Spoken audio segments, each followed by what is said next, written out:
Good morning. What beautiful music from Yuki to start our day. I feel so fortunate that we get to see that performance.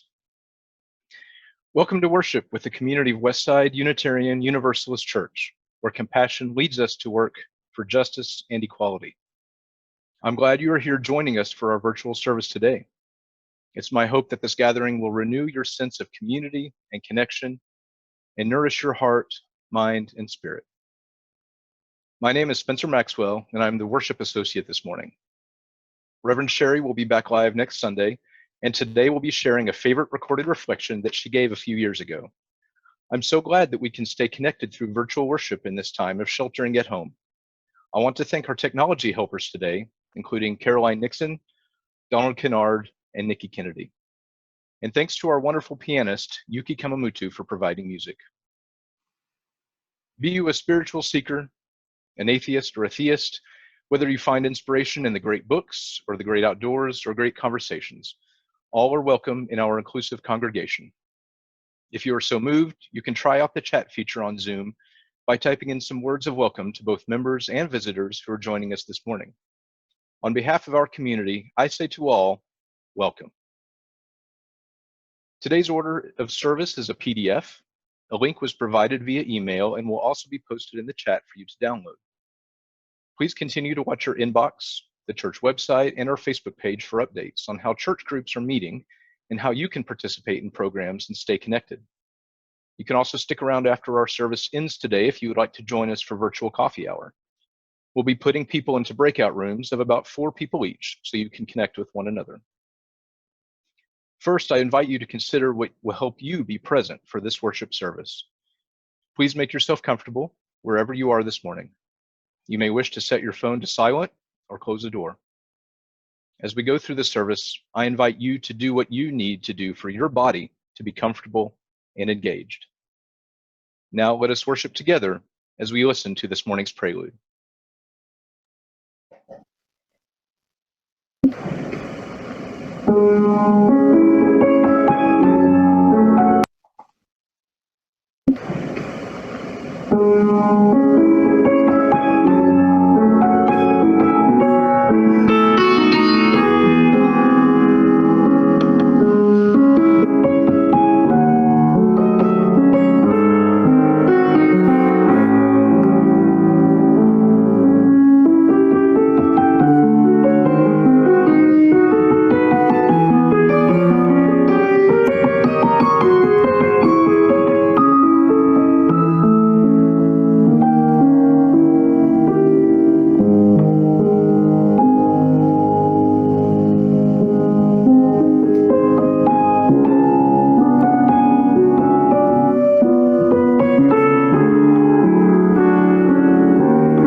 If you have a chalice where you are, I invite you to gather it in your matches or lighter so we can all light together after the opening words. Our opening words this morning are from Maureen Killoran.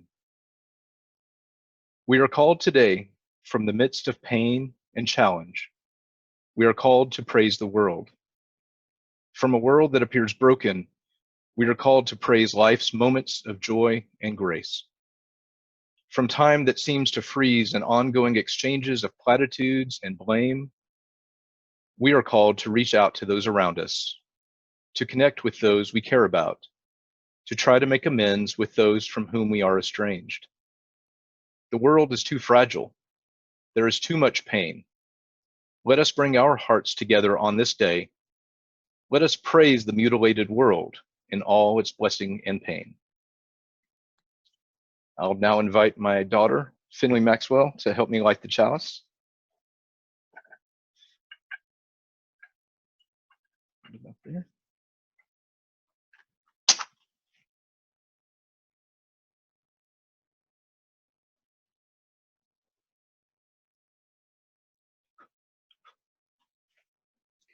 The flaming chalice is a symbol of both the heritage of our past and the light of hope within this church today. The beautiful carved wooden chalice in Westside Sanctuary survived a fire in a previous church location. And so even as we light other chalices today, the act of doing so is a reminder of the resilience and strength of the congregation that we carry into this day. Thank you, Finley.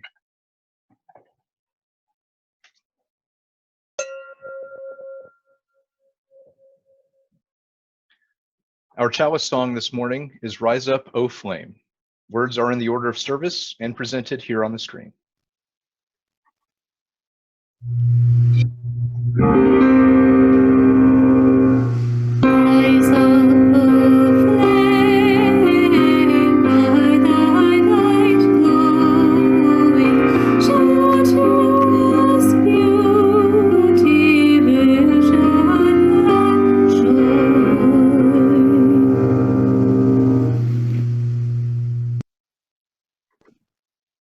From your home, I invite you to sit tall or stand and join me in reciting the affirmation printed in the order of service and on the screen.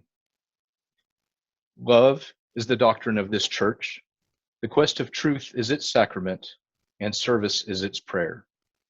To dwell together in peace, to seek knowledge and freedom, to serve others in community, to the end that all souls shall grow into harmony with creation, thus do we covenant with one another. Please join in singing our opening hymn, Forward Through the Ages. Words will be in the order of service and on the screen.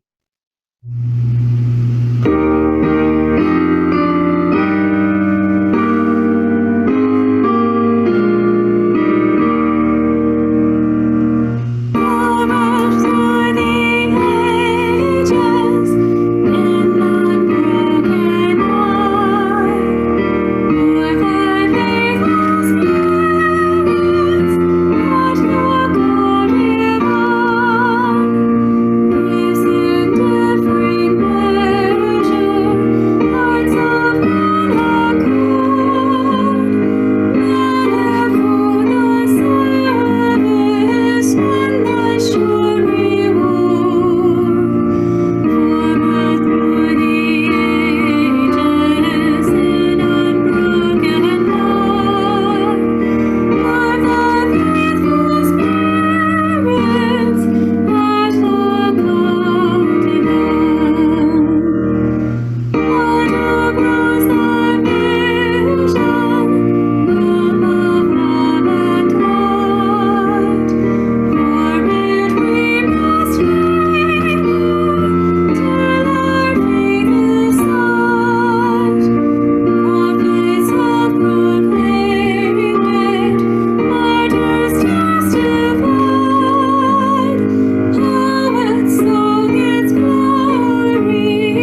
Our time for all ages this morning will be presented by Nikki Kennedy.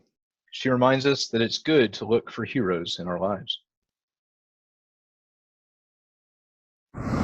Good morning. I thought today we'd talk a little bit about people in our community making a difference for us. You know, real life heroes.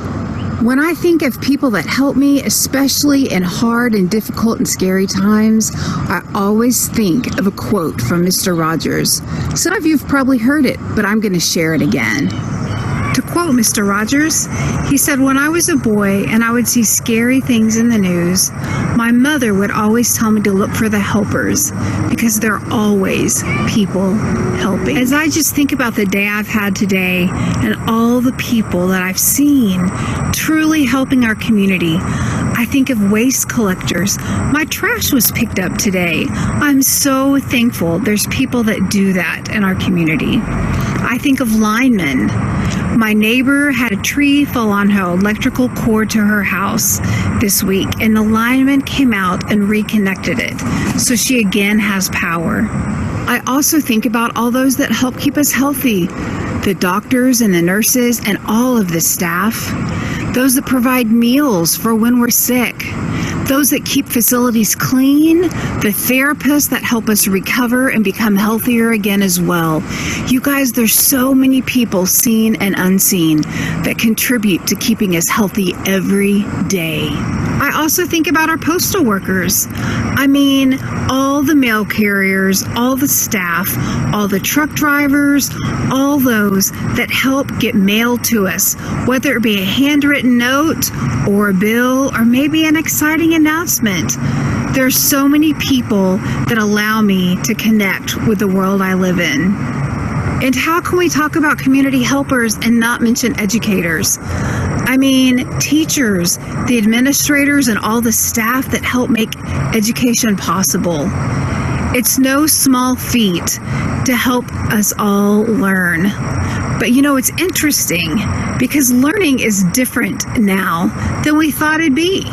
And as far as educators go and all those that support them, talk about a learning curve. I mean, if somebody had told me in January we'd all be learning virtually and not gathering together, I never would have believed them. We also need to include those who provide us food, from the ranchers and the farmers, to the places that process our food, to the truck drivers that help get it to us, to the grocery stores and the markets. Let's also talk about our first responders, our EMTs and all the ambulance services. Let's talk about our police departments and our sheriff deputies. And what about our firefighters? They all do so much because they care about their community. I'd also like to mention our parents. You know, parents are learning how to maneuver to be educators and moms and dads and do their jobs and keep their children healthy and safe right now. About all the people in our community that are helping to feed our neighbors, from the food banks and churches to other social organizations that are continuing to share and to lend a helping hand. There's so many essential personnel in our community that help us every day. But it's interesting now that we're in this time, I think I recognize them more. I think I'm even more thankful for those helpers. Just like Mr. Rogers' mom told him all those years ago, when things are hard, when things are tough, when things are scary, look for those helpers in our community. And folks, I tell you what, those helpers are my heroes. So, I have a question for you. Who are the people who make a difference in your life? Who are your heroes? And maybe, just maybe, you'll take an opportunity this week to write them a sweet note and tell them thank you.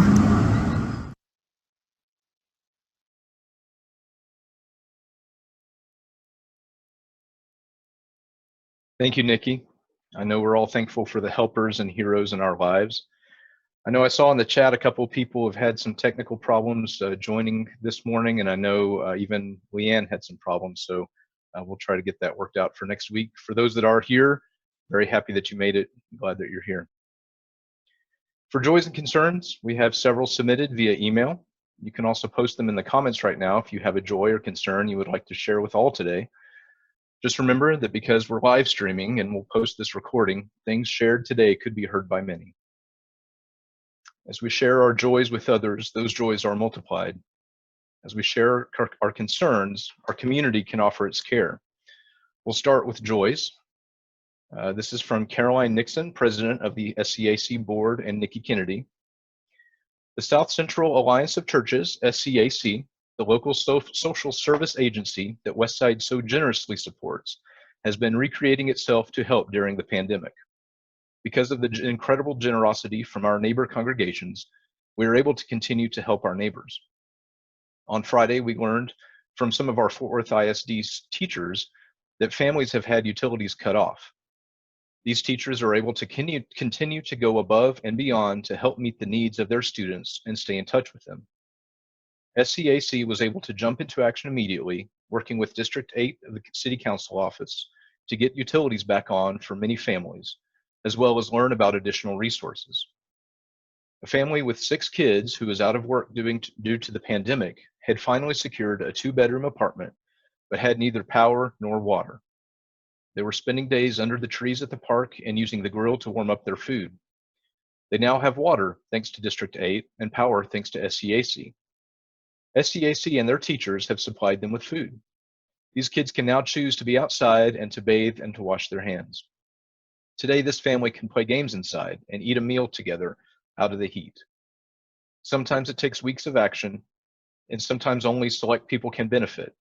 But this morning, we're thankful for a community that cares for all and acts immediately. Thank you, Caroline and Nikki, for submitting that one. We have a concern to share from Diane Jones. She writes, "My dad, Donald Johnson, died Wednesday, April 26th of pancreatic cancer. I will forever be grateful that I was able to spend lots of time with Dad before he died. He was my hero, my role model, and a best friend to me. He was loved by many and will be remembered." So sorry to hear that, Diane. Thank you for sharing. And now another concern, this one from Diane Austin. "My sister Elaine lives in Grand Junction, Colorado, and was hiking in the Colorado National Monument on Saturday. She had a serious fall which required rescue with ropes team and evacuation by a helicopter. She's doing okay, but has a broken wrist, ankle, and ribs, and is very bruised and sore. She's expected to go home from the hospital today, and her daughter and boyfriend will be able to help her at home. Very grateful for the passing cyclists who called for help, the rescue team, and the medical team who took care of her." Thank you, Diane. We'll be wishing her a speedy recovery. And I'll look here real quick to see if we have a few more. Ginger writes, "Concerned about my sister who called this morning and told me there's no point in her living anymore. She lives in Austin by herself. We'll be thinking of her." A joy from Jana. "Our daughter Faith completed her senior thesis at Reed College in Portland, Oregon. Yay. That's great. Congratulations to Jana and Faith and everybody in the Kennard family. That's awesome. Thanks everybody for sharing those with us. Sharing draws our community closer together. Please know that our pastoral care associates are also available to support you one-on-one with the ups and downs that life brings. When you want to connect, you can reach out directly to any of them by sending an email to pastoralcare@westsideuu.org or call the church and you will be connected. We also have an inReach fund administered by the pastoral care team that can help members and friends through a time of short-term financial need. We're here for you. This morning's centering song is Spirit of Life.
On the wings of this music, I invite you to join me in a time of centering. Each week here at Westside, we open our hearts to those in our community who know both joys and challenges, and to all suffering beings. I will offer an introduction before we move into a time for silent introspection. You may wish to position yourself comfortably and let your eyes rest.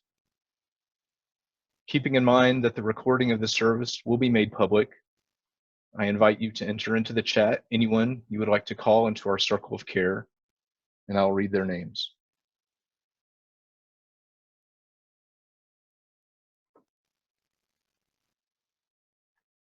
Thinking this morning of Diane Jones's father. We're thinking of Diane Austin's friend. We're thinking of Ginger's sister. We're thinking of everyone else in our community with joys and concerns, spoken and unspoken. Thinking of the patients at JPS with COVID-19, the others in our community who aren't hospitalized but are suffering through the disease themselves. Let us enter now into a period of silence, marked at the beginning and end by the sound of a bell. During the silence, you may wish to meditate, pray, or just sit silently and allow yourself to slow down.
Westside has a long tradition of reaching out to the wider community in generosity.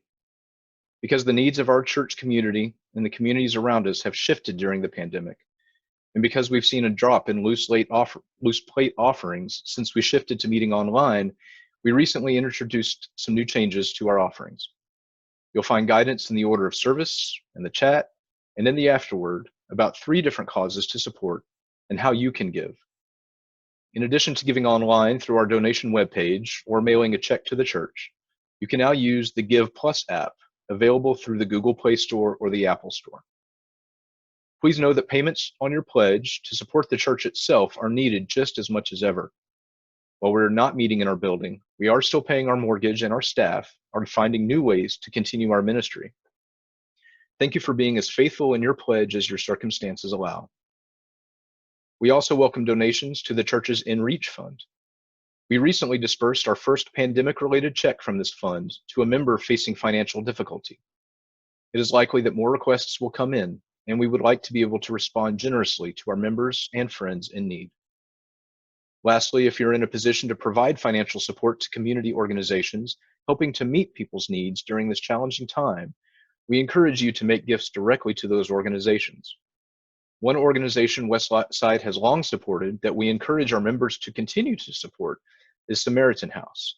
You can give to Samaritan House online at their website or by postal mail. Again, all of these links and contacts appear in the order of service and will be included in the afterword on Monday. To give you some time to make a gift right now as you're able, we will hear a gift of music from Yuki.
Thank you for putting into practice here at Westside the spiritual virtue of generosity.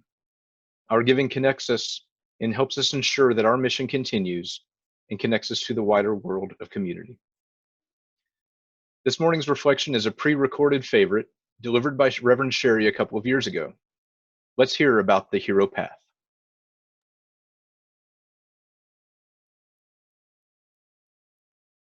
There's something deep, deep in the human psyche that needs heroes.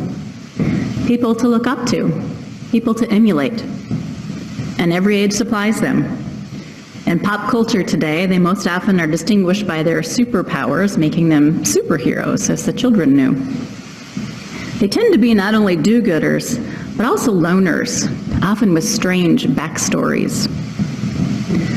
Growing up, I remember TV shows like The Incredible Hulk. He was a mild-mannered scientist, usually they are kind of mild-mannered, trying to figure out why he turned into a giant green angry guy when provoked, and rescuing others from trouble when he could. There was the $6 Million Man and a spin-off, The Bionic Woman. Their cybernetic implants allowed them to do amazing spy work for the government. My older brother was really into Flash Gordon, a movie about a football player turned interplanetary fighter of tyranny, perhaps the most preposterous of the era. But the one that sticks with me is, of course, the one with the best theme song, The Greatest American Hero. The show was a bit of a spoof on the superhero genre, offering a more relatable character. It all begins when humble high school teacher Ralph Hinckley is endowed by aliens with a suit that gives him superpowers for fighting crime. The only problem? Our would-be hero promptly loses the instruction manual and has to figure out his new powers by trial and error. He gets some help from his smart lawyer girlfriend and from the FBI agent who becomes his sidekick. When he flies down from the sky in his red cape, his landings are clumsy, if not downright dangerous. He may not know how to control his powers, But Ralph is a good guy at heart, trying to figure out how to be a good hero while also being a good teacher and boyfriend. The theme song lyrics convey the strange position he's been put in. Here's how the song starts. Look at what's happened to me. I can't believe it myself. Suddenly, I'm up on top of the world. It should have been somebody else. Believe it or not, I'm walking on air. I never thought I could feel so free. Flying away on a wing and a prayer. Who could it be? Believe it or not, it's just me. There are moments when Ralph must wonder why the aliens chose him to wear the power suit and why he said yes. Don't we all sometimes inhabit roles where others depend on us and we're not sure if we're the right person or if we're doing it right? Parents are in a similar position with great responsibility, often feeling like we lost the instruction manual. What I want to know is, why didn't I get a sidekick like an FBI agent? Someone who could guide and protect me through the early stages of using the superpowers of a parent while being oh so human. Instead, as parents and mentors, we may stumble our way through exposing kids to positive heroes while helping them steer clear of other so-called heroes who are only glorified for their might, not their goodness. I'm glad that the children who come here to Westside learn about cultural heroes from both within and beyond our UU tradition, people who exemplify the virtues of love, courage, and commitment, the true basis of heroism. There are so many good resources available for kids today. At our house, we have children's biographies about Martin Luther King Jr., Mahatma Gandhi, Rosa Parks, Amelia Earhart, Jackie Robinson, Helen Keller, Wangari Maathai, and others. We are also participating this year in a new program for families, sponsored by the Meta Center for Nonviolence. For September, one of the family activities is creating a nonviolence altar. Meta encouraged us to include pictures on it of peacemakers who inspire us. Gandhi and Dr. King had to be there, of course. When I asked my child who she wanted to put in the third picture frame, she settled quickly on another figure that we have read about through children's books, Ruth Bader Ginsburg, the Supreme Court Justice. I Dissent was the name of the book that we read about her. That's what Ginsburg represents to my daughter, someone who stands up to prejudice and discrimination through the use of the law. So, of course, for our altar, we had to choose a picture of Justice Ginsburg that shows her in the special collar she wears when she dissents from the majority opinion of the court. We are already becoming more like her. I dissent is starting to appear in our family vocabulary as we comment on what's going on around us. People do tend over time to become more like those they admire. As a culture, if we are enamored primarily by celebrities or athletes, we are pointing our children in the wrong direction. Even with our superheroes, when we glorify figures for their physical might, we will create more people who believe that is where true power lies, in violence. More people who believe that what they should be after in life is the ability to control others through brute force. This element of hero worship seems to be one of several psychological dynamics at play in recent conversations around the country regarding statues of Confederate leaders. These statues aren't just history. They are emblems of a certain kind of power. I noticed that the statue of General Lee that was recently removed in Dallas was larger than life, 14 feet tall, on a pedestal as well, and made of hard, majestic bronze. The patina on the metal and the noble expressions on the figures' faces certainly suggest that Lee and the soldiers who followed him are being honored and celebrated, not merely remembered. However people respond emotionally to such artwork today, Those Confederate statues are not just symbols of rule by force, but reminders of a time when that power was only available to certain kinds of people. And that's no accident.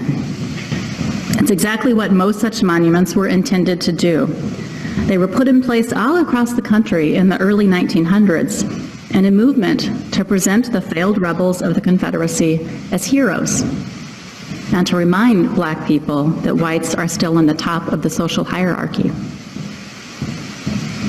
While debate continues over whether such symbols embody heroism or merely history, and what to do with the statues, I can't help thinking that we would benefit by honoring the stories of other Southerners who belong firmly in the hero category. People who exemplify a different kind of strength than that of the sword, who represent a commitment to the common good rather than the status quo. That should include some of those who survived the brutality of slavery and even helped to emancipate others. Where, for example, are all the statues of Harriet Tubman? From Fort Worth's own history, a recent Star-Telegram piece identified 8 compelling candidates for statues, with a focus on women and people of color who are underrepresented in the city's current statuary. These individuals were notable for their leadership in medicine, nurturing children and youth, entrepreneurship, and community service. It matters whether those who are lifted up as heroes in our culture are using their power for good or ill, or merely exerting power. It matters on whom we mold ourselves and future generations.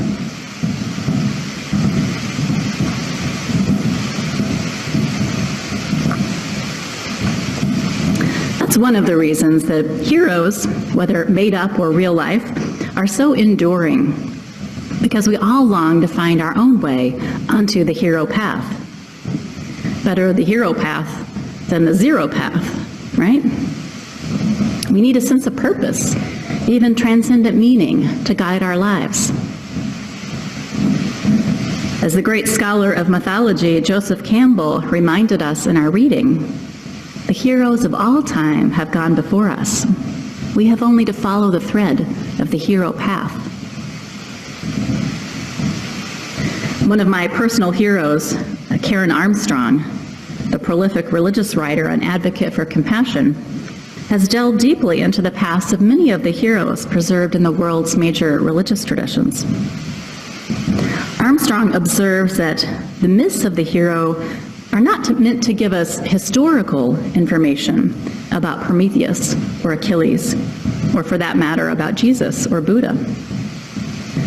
Their purpose is to compel us to act in such a way that we bring out our own heroic potential. We all long to be the hero in our own life story. But what does it mean to be a hero? It is not following someone else's well-defined path. The great myths show that when you follow somebody else's path, Armstrong explains, you go astray. The hero has to set off by himself, leaving the old world and the old ways behind. He must venture into the darkness of the unknown, where there is no map and no clear route. He must fight his own monsters, not somebody else's, explore his own labyrinth, and endure his own ordeal before he can find what is missing in his life. Thus transfigured, he or she can bring something of value back to the world that has been left behind.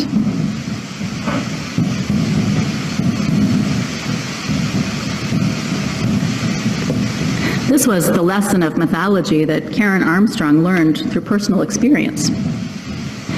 As a young woman, she had spent 7 years in a convent. I struggled mightily, but fruitlessly, to do what I was told, she writes of those years. Even after leaving, she says, I continued to follow goals that were not right for me. I had too clear a preconceived idea of what I was supposed to be, and was not open to new possibilities. So again, I got lost in the wasteland. The wasteland she speaks of comes from the mythical quest of the Holy Grail. It is a place where people live inauthentic lives, blindly following the norms of their society and doing only what other people expect.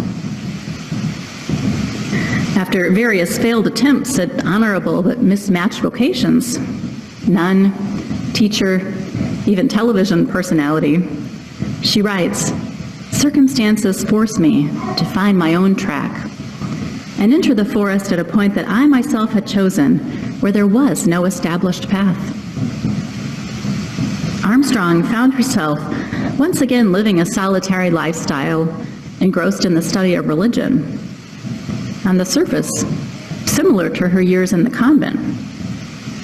But the difference was that this time she was listening to her own inner urgings rather than trying to follow a set of rules established by someone else. She was happy, and she has made wonderful contributions to society.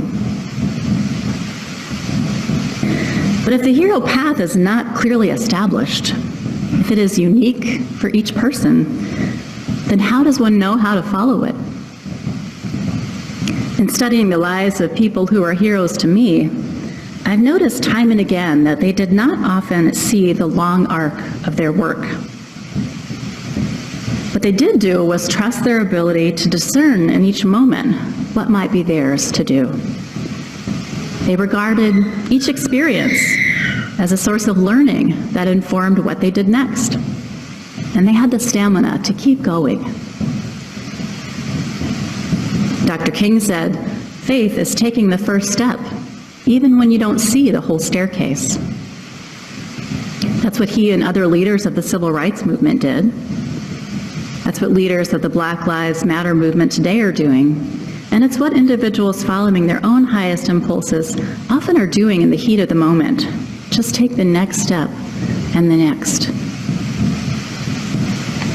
You may remember me sharing earlier this year the story of a young Black woman named Keisha Thomas, who 20 years ago in Michigan inserted herself between a man at a KKK rally and a group of anti-Klan protesters who had suddenly turned violent. She may have saved his life with her spontaneous act. Well, she's been in the news again lately. Keisha lives in Houston now and has been organizing food, clothing, and transportation to assist those recovering from Hurricane Harvey. She intends to see this through until hard-hit neighborhoods have been rebuilt. Now is the time to show what you're made of, Keisha says. Find a way to help the victims and bring your best attitude. Her humility is a bit like that on display in The Greatest American Hero, whose star doesn't really know what he's doing and still makes horrible landings in many episodes of the TV show, but keeps putting the suit on anyway and doing what's right in front of him to do. Just showing up and having the courage to tackle what life presents you. That may be the simplest way to follow the thread of the hero path in your own life. When we do so, outwardly others may witness us making contributions to those around us, even changing our society bit by bit. We Westsiders aspire to that in our lives. Service is our prayer, as we say in our affirmation. But at the deepest level, as the heroes of mythology express, following the thread of the hero path is not just about an outward journey that transforms the world. It is an inward, psychological journey in which we ourselves are changed. After all, it is the search for meaning that propels our heroic quest in the first place.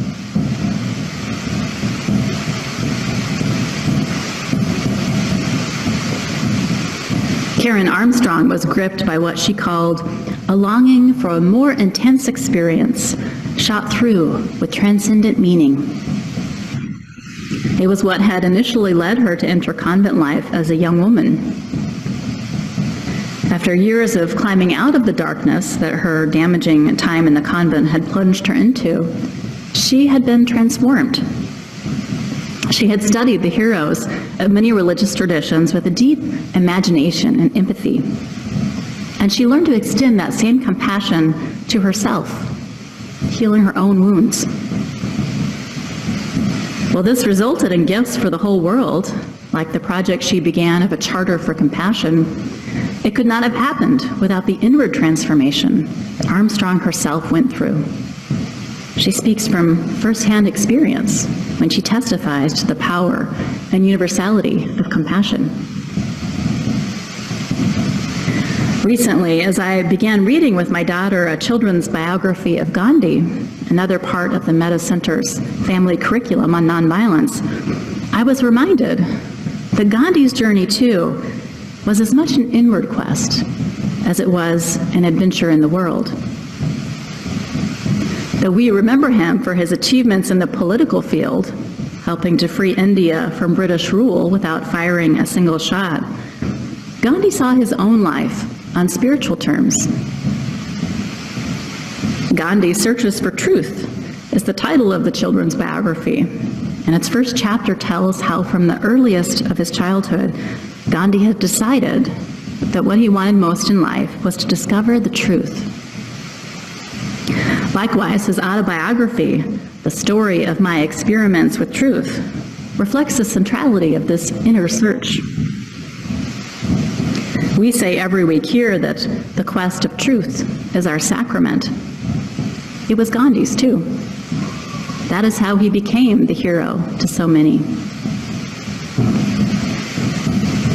Eknatha Ishran, a meditation teacher who grew up in Gandhi's India and had the opportunity to observe him, told of watching young people leave their studies to join Gandhi's work and seeing them transformed into heroes and heroines under the Mahatma's influence.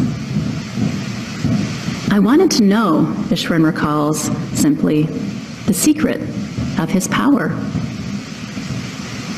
During the evening prayer meeting at the ashram, the answer was demonstrated for him. He watched Gandhi meditating on these words of the Bhagavad Gita.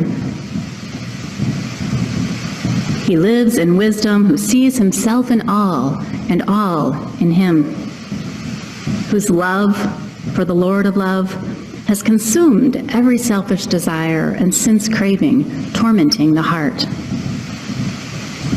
Gandhi sat still, absolutely absorbed in these holy ideals.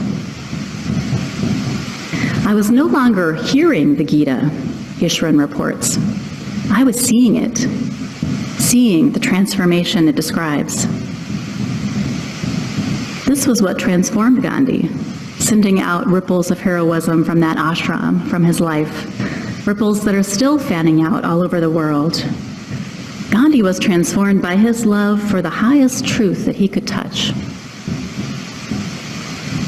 If you and I feel like heroes at all, we may feel more like the awkward guy in The Greatest American Hero, unsure of what this gig is or how to use our powers, than we do like Gandhi. But the Mahatma himself believed that each one of us could become a hero of the highest order. I have not the shadow of a doubt, Gandhi said, that any person can achieve what I have if they would make the same effort and cultivate the same faith and hope. When we take up practices that align us with our noblest ideals, as Gandhi did in meditation, we allow ourselves to be transformed. And then each one of us can become the hero that we are meant to be. As we journey on the hero path, increasingly love will be our guide, and our life will brim with purpose. May it be so.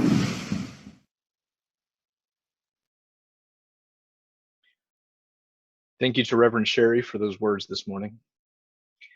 I invite you to stand or sit tall and join in singing our closing hymn, Love Will Guide Us.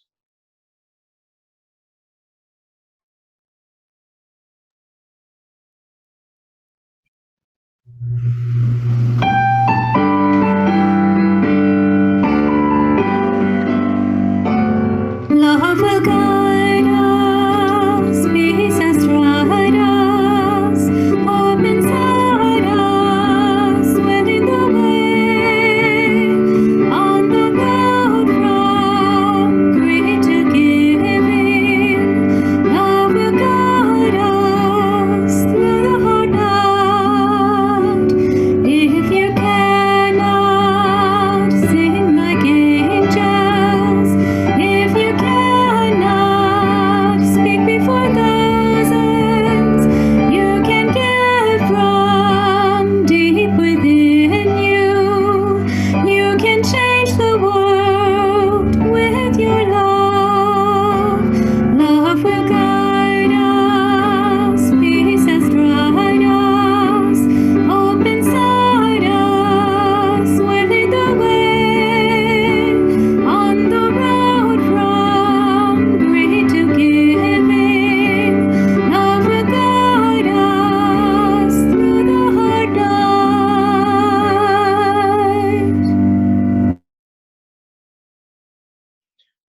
Our closing words are from Ma Teresa Gustillo Gallardo.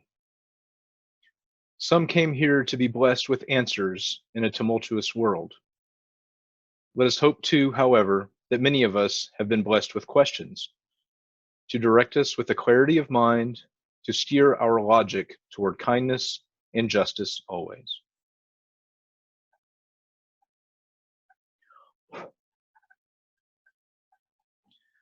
Please join in the congregational closing projected on the screen. Let us go in peace, believe in peace, and create peace in our lives and in the world. May it be so. If you'd like to participate in our virtual coffee hour, please stay on the call and you'll be placed into a breakout room with several other people. Please be mindful of our congregational covenant, welcome newcomers, and give everyone an equal chance to participate in conversation. Once everyone is in the groups, we'll post some discussion starter questions in the chat for you. Coffee hour will continue until about 11:40 when the call will end. As always, we welcome your feedback about our time together online. Go in peace.